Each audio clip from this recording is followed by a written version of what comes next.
আমার সৎ বাপ আমারে বেড়াইতে নিয়ে যায়, চাঁদপুর নিয়ে গেছে।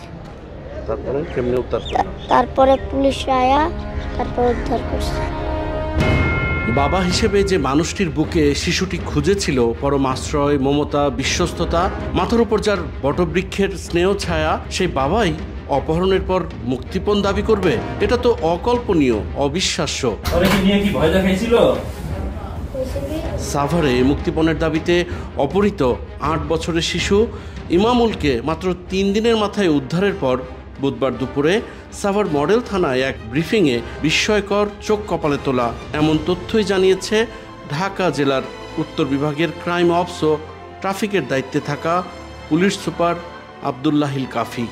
আমাদের এই ঘটনার যিনি বাদী অর্থাৎ ভিকটিমের এই শিশু সন্তানের মা, তিনি কিন্তু কখনোই বিশ্বাস করেন নাই। আমরা তাকে সেভাবে বলিও নাই। পরবর্তীতে যখন আমরা তার এই তথ্যগুলির মধ্যে অসঙ্গতি পাই এবং আমরা অভিযান পরিচালনা করে এক পর্যায়ে দ্বিতীয় যে আসামি মোশাররফ হোসেন, তাকে যখন আমরা গ্রেফতার করার পর তার স্বীকারোক্তি মতে আমরা পরবর্তীতে এই আসামিকে গ্রেফতার করি এবং আমরা জানতে পারি যে মূলত তিনি পিতা হয়েও সন্তানকে অপহরণ করে মুক্তিপণ আদায়ের লক্ষ্যে তাকে জোরপূর্বক আটকে এখান থেকে চাঁদপুর হাজীগঞ্জে নিয়ে গিয়েছে। ওয়ালটন ফ্রিজ কিনে অনেকের মতো আপনিও হয়ে যেতে পারেন মিলেনিয়াল। সেরা পণ্যের সেরা অফার। সাভার পৌরসভার ইমানদীপুরে সন্তান নিয়ে বসবাস করতেন পারুল বেগম। ইমামুলের জন্মের পর প্রথম স্বামী তাকে ছেড়ে গেলে জীবিকার প্রয়োজনে কাজ নেন সাভারের একটি পোশাক কারখানায়। বিয়ে করেন মুসলিম পাটোয়ারি নামের এক ব্যক্তিকে। সেই মানুষটা, ভরসার সেই মানুষটি শেষ পর্যন্ত নিজের কলিজার টুকরাকে এভাবে অপহরণ করবে তা যেন কল্পনাও করতে পারছেন না পারুল বেগম। আমার সৎ বাপ আমারে বেড়াইতে নিয়ে যায়, চাঁদপুর নিয়ে গেছে। তারপরে কেমনে উদ্ধার করলো? তারপরে পুলিশ আয়া তারপর উদ্ধার করছে। আমি ছেলেরে খুঁজে পাই না, আমি গার্মেন্টসে গেছি, খুঁজে পাই না। একটা ফোন আসছে বলছে কি যে এত টাকা তোমার দেওয়া লাগবে। আমি কত টাকা? 50,000 টাকা দেওয়া লাগবো। আর আমি এতগুলো টাকা তো আমার কাছে নাই, আমি দিন খাই, চাকরি করি, আমার স্বামীও তো আমারে খাওয়ায় না, খোঁজ খবর নেয় না। পরে তদন্ত করে আমরা এই যে পুলিশের কাছে আসছি, বলছে যে হেরাই খোঁজ খবর নিয়ে চাঁদপুর থেকে আমার ছেলে উদ্ধার করছে। আমার বিশ্বাস হয় না যে আমার জামাই এই কাজ করবে। এরা তদন্ত করে কইতাছে তোমার জামাই এই কাজ করছে।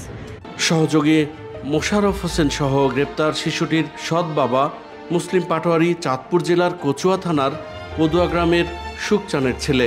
তাদের 5 দিনের রিমান্ড প্রার্থনা করে পাঠানো হয়েছে আদালতে। এক গার্মেন্টস কর্মী বোনের বাচ্চা, 8 বছরের ছেলে বাচ্চা নিখোঁজ হওয়ার পরিপ্রেক্ষিতে আমাদের থানায় একটি সাধারণ ডায়েরি লিপিবদ্ধ হয়। এই সাধারণ ডায়েরি তদন্ত করতে গিয়ে আমরা তার বক্তব্য সহ পারিপার্শ্বিক বিষয়গুলো অ্যানালাইসিস করি এবং কে করতে পারি আমরা এটা অ্যাজাম্পশন করছিলাম। আমাদের কাছে মনে হয়েছে যে পরিচিত কেউ এই ঘটনার সাথে জড়িত এবং সে লক্ষ্যে তদন্ত করতে গিয়ে প্রাথমিকভাবে সাসপেক্টের তালিকায় আসে তার বর্তমান স্বামী এবং সেই সূত্র ধরে আমরা তাকে প্রথমে তাকে চাঁদপুরের হাজীগঞ্জ থেকে তাকে গ্রেপ্তার করি এবং তার দেওয়া স্বীকারোক্তি মোতাবেক আমাদের যে তার সহযোগী আসামি সেখান থেকে আমরা ছেলেটাকে উদ্ধার করি। আসামিকে বিজ্ঞ আদালতে 5 দিনের রিমান্ডে আবেদন সহ প্রেরণ করেছি। যে মানুষটিকে বিশ্বাস করে জীবনসঙ্গী করেছিলেন পারুল বেগম, এখন তিনি সাভার মডেল থানায় নারী ও শিশু নির্যাতন দমন আইনে মামলা দায়ের করেছেন স্বামী মুসলিম পাটোয়ারি ও তার সহযোগীর বিরুদ্ধে। এই ঘটনা পারুলের জীবনের অভিধান থেকে মুছে দিয়েছে আস্থা ও বিশ্বাস নামের শব্দগুলোকে। Zahidur Rahman, NTV news, Savar, Dhaka.